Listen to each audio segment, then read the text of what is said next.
Welcome back to the House of Wood. I'm Jen Woodhouse, and today I'm going to show you how I made this DIY kids house bed with storage drawers for my neighbor's daughter. And don't worry, if you're intimidated by installing drawer slides, you'll want to see my workaround for this. First, we cut down the plywood pieces. All of the measurements and 3D diagrams will be in the plans, which I'll link below. Next, I drilled the pocket holes.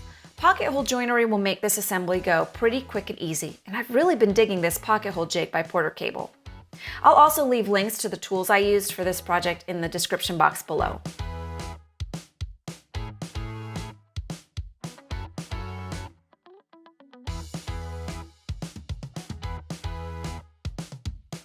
Now, at this point, don't worry if the structure is wobbly. We'll reinforce it along the way, and it'll get stronger as the glue dries and as we add more support.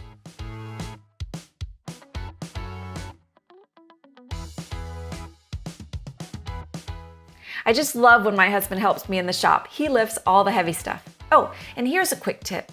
Pick up a foam insulation panel to use as a cutting mat so you don't damage your floors or your blade.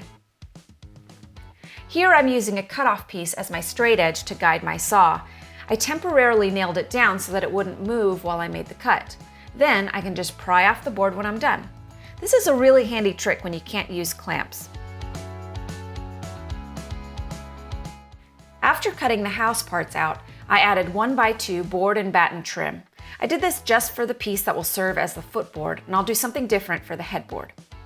I used a brad nailer and wood glue to attach these pieces.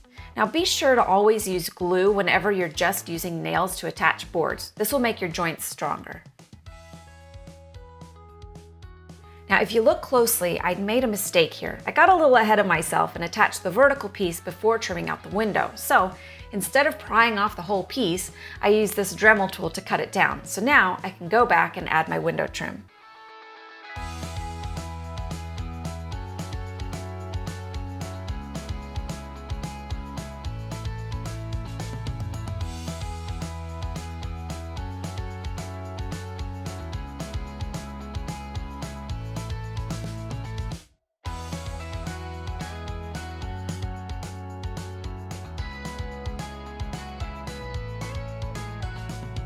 Now let's move on to the headboard. I'm using 2x2s here to frame it out. Again, I'm using nails in place of clamps. I temporarily attached the 2x2s with brad nails, and then I flipped the whole thing over and drove wood screws in from the other side. Now, this is probably overkill, but it's like I always say, why build when you can overbuild?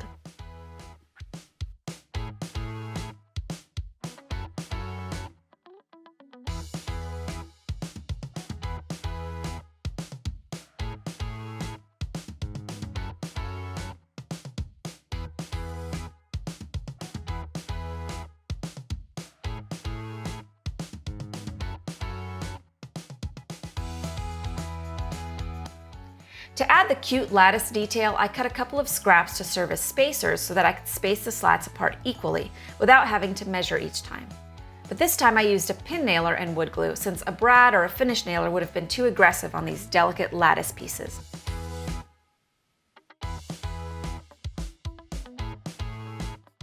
All right, now it's drawer building time. I use brad nails and wood glue to construct the drawer box, and I typically use 1/4 inch plywood for the bottom of the drawer, but this time I used 3/4 inch, and I'll tell you why in a second. Remember how I told you I had a workaround for installing drawer slides? Well, instead of fiddling with drawer slides, I used rolling casters. The thicker plywood bottom gives the casters something more substantial to screw into. I chose casters over drawer slides for a few reasons. They were cheaper, easier to install, more forgiving if your project isn't perfectly square, and they create mobile storage.